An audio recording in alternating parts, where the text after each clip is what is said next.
The New Orleans Saints received even more evidence that they are headed in the right direction. My name is Trace Girouard. You're watching Saints Now by Chat Sports. We're going to be discussing this topic here in today's video. And of course, let's talk about the obvious. The Saints just won. They beat a bad Giants team. That's awesome. You got to win. But it's still fair to say they're a bad team. But I can tell you right now, it is abundantly clear that they are headed in the right direction. And I think that the New Orleans Saints, they may be a bad squad. They may not win a lot of football games, but they're a fun bad team. They're a team that, although they may not win, you're going to still tune in. You're still going to watch. You're still going to scream at the TV every time we get a sack. You're still going to go crazy every time Rashid Shaheed scores a 70-yard touchdown. You're still going to go nuts when Taysom Hill touches the football. They're a bad football team, but they're a fun bad. And they're in a much better position than a lot of the bottom teams in the National Football League. So if you had to ask me who are the 10 worst teams in no particular order, you can rank them however you want, but here's just a list. I think that there could be an argument to be made about the Falcons being in here because I will never put them in a list outside of the bottom 10. They're terrible, but for the sake of it, I didn't put them here. Now I think in terms of teams that are definitely worse than the Saints, the Titans, the Jets, the Giants, and the Dolphins. 100% a worse football team. The Raiders, Geno Smith, he's been bad. Pete Carroll not getting a lot of wins. They just got blown out by Daniel Jones and the Colts, who, shout out to them, they actually are a pretty good football team. The Panthers, I know that they put up 30 points on the Falcons. Still don't believe in them. That's why I would even mention the Falcons a bad team, because they got skunked 30-0 by Carolina. The Browns, I don't think they're a great team. The Bengals without Joe Burrow, I don't think they're a great team, although they still have some really nice weapons. In Houston, they've been very disappointing to start the season. And so when you look at all these teams, there's some squads out here that are saying fire their coach, fire their GM, blow it all up, rebuild, blah, blah, blah, blah, blah. Well, I'm here to tell you the New Orleans Saints are ahead in the trend over all of those teams, for the most part at least. And I think when it comes to New Orleans, you can absolutely tell that with Kellen Moore leading this squad, they're a much more organized and a much better coached team than previous years. I would go back as far as the late Sean Payton days. This feels like a team that has endless amounts of fight, feels like a team that is ultra resilient, and this feels like a squad that every single week is getting better. And look, you can kind of identify a handful of qualities about the Kellen Moore team. I think that they've done a really, really good job of establishing their identity. And I don't think they're finished by any means, but I think that they're doing a good job of establishing it right now. They're heavily leaning in the run. They're starting to push the ball downfield a little bit more. You're starting to see the offense open up. You're starting to see some of these guys return from injury, which creates more opportunities for the offense. And like we've said, this team is scrappy. They're resilient, not just on the field, but in terms of like the lives that these guys have all lived as well. I mean, you have a lot of players who have dealt with tons of adversity in their football careers. And they continue to fight. They continue to show up. They continue to try to prove the doubters wrong. And they fight with some of the best teams. They show up and compete with good squads. You can take away the Seattle Seahawks in that game. That game was crazy. I think they're a good squad. You also have a lot of promising youth. Offensively, defensively, there are some really good signs in the rookie class and the sophomore class and in some of these younger players still on rookie contracts. And I can tell you, I believe that there is a winning culture being built. You got to get one win before you can start that winning culture. But you don't have to win to create a winning culture. You can't call it a winning culture unless you're winning games. But it's very evident that this team is bought in and that this team believes in Kellen Moore and that they are really, really optimistic about the future. That's why all of these veterans are still around. That's why all these veterans outside of Tyrann Mathieu came back this year. That's why all these veterans haven't requested trades. It's because they believe in what's being built. They want to be a part of the foundation that takes this team to success and takes them back to glory. And they've, in my opinion, done a really good job of identifying the strengths and the weaknesses and then playing into those strengths and trying to avoid the weaknesses or at least addressing them and improving them. And I want to talk more about this game.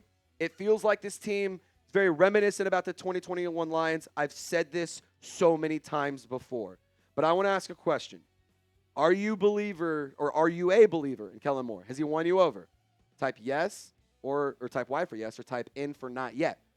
He won me over very quickly. I know a lot of people weren't ultra thrilled with him, and there's been some questionable decision-making. There's been some questionable play calling. But he's also a first-time head coach, not a first-time play caller. He is heading in the right direction, in my opinion. And I mentioned this before. I want to kind of revisit this topic. What's the evidence that the Saints have headed in the right direction, or if they're headed in the right direction? We talked about how this team was reminiscent about the Lions after the Week 2 loss. Remember, Detroit in 2021, Dan Campbell's first year, they lost 6 games by 1 possession. They had a 3-13-1 overall record. They traded Matthew Stafford for Jared Goff and picks ahead of the season. And throughout each game, you could tell the tides were turning. You could tell that they had a lot of fight. You could tell that they were a scrappy team, and they played spoiler for a lot of different squads. And I think that's exactly what the New Orleans Saints are doing right now. I think they are in that exact same position. So Lions in 2021, when you consider all of this, now let's consider the Saints in 2025. Again, not apples to apples, but it is very, very comparable, and it's eerily similar. The Saints have a 1-4 record. They have multiple one-possession losses. They've competed with some really, really good teams. Of course, they got blown out by the Seahawks, but they hung around with the Bills until the last few minutes. They climbed out of a hole against the Giants. They competed with the Cardinals, took them down to the last play of the game, took the 49ers down to the last drive of the game. And you can tell that the pieces are starting to come together, and you can tell that the tides, just like in Detroit in 2021, were turning. That is happening here in New Orleans. And look, I said this a couple weeks ago, and it's hilarious because I'm wearing the exact same outfit. Pretty ironic. I actually did not plan this, but ironic that this all worked out the way it did. Saints, reminiscent to the Lions in 2021. I said this after the Week 2 loss. I still believe that this is a true statement today. Coming out of Week 5, you're 1-4. I believe that the New Orleans Saints are still very, very reminiscent of the Detroit Lions in 2021.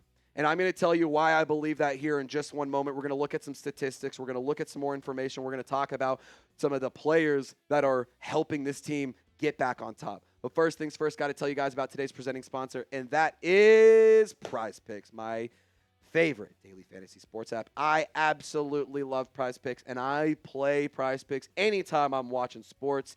And you and I make decisions every day, but on Prize Picks, being right can get you paid. So don't miss out on any of the excitement this season over on Prize Picks, where it's always good to be right. It's the only app that offers stacks, meaning you can you can pick the same player up to 3 times in the same lineup. If you want to pick more on Josh Allen's passing yards, rushing yards, and touchdowns, now you can pick all of them in the same lineup only on Prize Picks. You can get in on football action in more than 40 states, including California, Texas, and Georgia. And for this week, I got a fun little projection for Thursday night football. Listen here, folks. 2 projections. 2 plays. If there's 2 catches that are touchdowns, 1 for Devontae Smith, 1 for Theo Johnson, $20 wins you $230.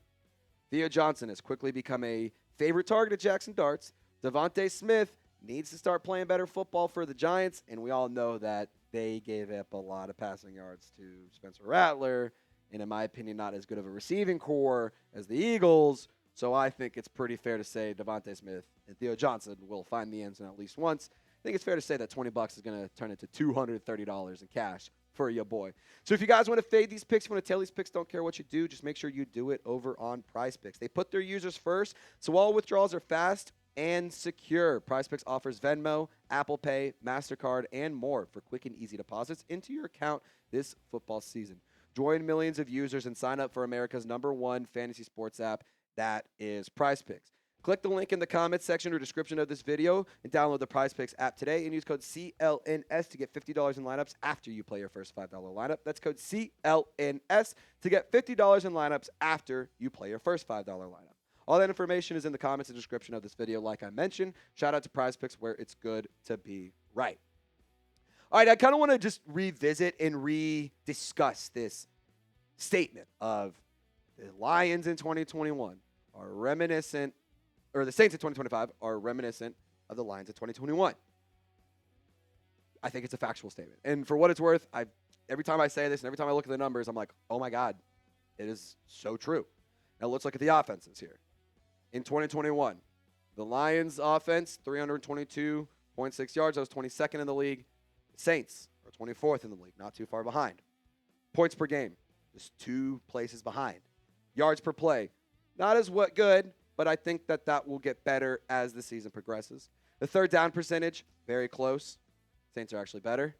And into the red zone percentage, Saints a little bit better in that regard as well.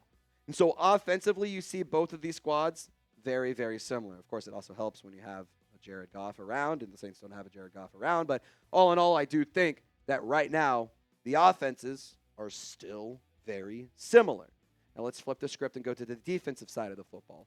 In terms of how the opponents play against these squads, the defenses, the Saints give up less yards per game than the Lions in 2021. In my opinion, that means that they're ahead on the curve in that regard. Opponents' points per game, they're ahead in that regard. Yards per play, much better in that regard. Third down percentage, better in that area as well. And in red zone 2, they have been outplaying the Lions in 2021. So again, this is all just a conversation, and it's all just a comparison that the New Orleans Saints are headed in the right direction. What happened after the Lions 2021 season? They went off and had multiple successful years. They went off and were the first-ranked team in the NFC not too long ago. And they are a team that's competing at the top of the National Football League week in and week out. And we are also seeing the young guys in New Orleans take over. And I think that when you consider the statistics that we showed you a minute ago, all of those numbers may not get better, but you'll have a more accurate understanding of where the team is at, because we all know that Isaac Yiadom, Cam Jordan, Demario Davis, Justin Reed, even, like, all these guys are not a part of this team for the long haul and for the long-term plans. But you're seeing the young guys take over. Quincy Riley, Jonas Sager, Kendre Miller. They have started to get more and more and more reps. They have become starters in that regard. Not Kendre Miller as much, but Quincy Riley, Jonas Sankers are now starters. Whether it's due to injury or due to bad play, they're starters and they're playing good football. Jordan Howden is emerging now due to Justin Reed's injury. And he's a player, although he's not a rookie, he's starting to really make a name for himself. Spencer Rattler, Kelvin Banks, Talise Fuaga, all those guys are playing at a high level too. I mean, Kelvin Banks and Fuaga, of course, they were expected to be starters day one, and they're playing really good football. It feels like you have your franchise tackles locked down. And with Torsilli Simpkins, the offensive guard who filled in for Cesar Ruiz, he took over his job, and he's played serviceable football while he's missing time with an ankle injury. So when it comes to the youth of this team, I think that's a very clear indication that we're starting to weed out the old and start implementing the new with Kellen Moore squads. And Spencer Rattler, he's heating up in a big way. A name that we didn't mention yet is Tyler Shough, because I don't think he needs to be on the field yet. I think Spencer Rattler needs to stay on the field. I mean, I don't know how many of you guys are degenerate gamblers and who like to go to the casino, but if you're at the table and you're a hot hand, why the hell would you get up? If you're winning bet after bet after bet, if you're putting up good money, if you're doing things right, why would you get off the table? Why would you take Spencer Rattler out just to see what Tyler Shough's got right now? Why not see, hey, Spencer Rattler's actually got it. He can do it. He's playing good football. For the time being, I don't think it makes sense to take Spencer Rattler off the field. I think you need somebody who should continue to start. And I think unless the season goes haywire and things go absolutely sideways, he should probably keep playing football through the bye week, dare I say. That's the earliest that I could see the Saints even considering making a change. But I think that's even kind of one of those things. Maybe it happens, maybe it doesn't, because we'll have to see where the Saints are at in terms of their win and loss record and see how the vibes are when it comes to the bye week. Now, Spencer Rattler, in my opinion, has been pretty good this far. I don't think he's been perfect. I think there's been some clear mistakes. I think there's been some clear areas where he needs to grow and develop. But I think you cannot sit here and say that he has been bad, because he has gotten better. He has thrown for over 200 yards in every week except for one. He has cut his sack number in half. He didn't get sacked once yesterday on Sunday. This video is filmed as part of our Monday live show. He's playing good football. He's heating up at the right time, and I don't think it's a smart decision to even consider taking him off the field for the time being. I want you to grade Spencer Rattler's season so far for me. A, B, C, D, or F. Get in the comment section. A, obviously you think that he has been an all-star. F means he has been terrible and he needs to be benched. I think it's somewhere in the A- B+ range per my personal opinion, but I'm eager to hear what you guys think. Now, of course, there's a lot of players that we haven't really gotten to see a lot of, and there's some guys that either, are on the practice squad or who are just have veterans ahead of them. I think Tyler Shough still is a guy that I'm excited to see, to be totally transparent. I think that he's a player who has some really interesting skills, and I'm really eager to see why Kellen Moore drafted him 40th overall. I want to see him be right, to be totally honest. Devin Neal, really, really eager to see more from him. Ultra productive player at Kansas, all-time leading rusher for the Jayhawks. He even actually got some run in the Week 1 game against the Cardinals, but hasn't gotten active since then. Danny Stutsman, of course, we're all waiting for his day to be the starting linebacker. People are concerned about Pete Werner. I think that taking Pete Werner out right now would be a bad idea. I think you have to actually kind of transition Danny Stutsman into the starting role. I think you can't just flip it immediately. You got to kind of ease into that. Jaylan Ford, I think, has an opportunity to show what he's got. He was impressive in the preseason. Khristian Boyd has done some really nice things as well. Fadil had flashes throughout the summer. I think that these are all players that are waiting for their shot that I do believe can be key contributors to the squad. And there's even other guys on the injured reserve list who I think, if they were healthy, they would be contributors. I mean, remember the Saints traded for Jalen Polk? Yeah, he's on injured reserve. The Saints traded for him. But I'm going to sit here and say I actually think that he might be a contributor on this offense. Trey Palmer, he recently got placed on IR. He was a waiver wire claim. Unfortunate that he's not available. I was excited about him, but I think that he could be a contributor. Bub Means, y'all remember me saying it. I think that he was due for a massive breakout season. He was the big-bodied receiver for the Saints offense before he got placed on IR. And Vernon Broughton had an awesome summer.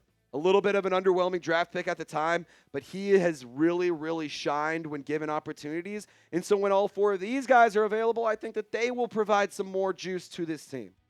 And look, we're talking about a squad that ultimately right now is sitting 1-4. Vibes are high right now, but it's way too early to say, oh, yeah, we're back. We're good. Life's good. It's not too early to say the vibes are high and we're headed in the right direction, though. And I think as the season progresses, we will continue to see the roles and the usage of the younger guys on the roster, and specifically Kellen Moore's guys, we'll see those roles evolve and expand each week. I think when you consider Kendre Miller and Devin Neal, I would not be surprised if you saw them getting heavy rotation late in the season, especially if the Saints aren't competing to be in the playoffs, which I doubt they will be. I could see Tyler Shough getting into the mix late in the season if things go haywire. I could see Danny Stutsman starting to get some more run here in the next few weeks, especially if Pete Werner continues to struggle a little bit. And especially if any of these guys get dealt at the trade deadline, that immediately opens up the opportunity for guys like Danny Stutsman, Jaylan Ford, Fadil, any of these guys who could potentially get traded, anybody who's a backup to those players, might have an opportunity and a clear path to the starting role. Look, I'm eager to see this team in year 2 and year 3 of Kellen Moore. I think year 1 is going to be that it's tough, it's scrappy, we're a fun, bad team. It's going to keep you engaged.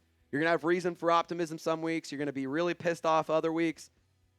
I think year 2, it'll be better. In year 3, this thing will be a fully functioning machine. So it might be too early to say this. It feels like this 2025 draft class, the Saints nailed. Of course, a lot of that will be decided with how Tyler Shough ends up being, because he's the quarterback. He was the 40th pick. There's a lot of controversy around that selection. Might be early to say it, but it feels like the Saints nailed that draft. And when it comes to the New Orleans Saints draft, I think that this is a team that needed to nail this draft. They had 9 selections. They had to have a good draft. They've had some really piss-poor draft classes recently, and they've been kind of riding the highs of the 2017 draft class for too long. And so for New Orleans, I think that they nailed the 2025 class.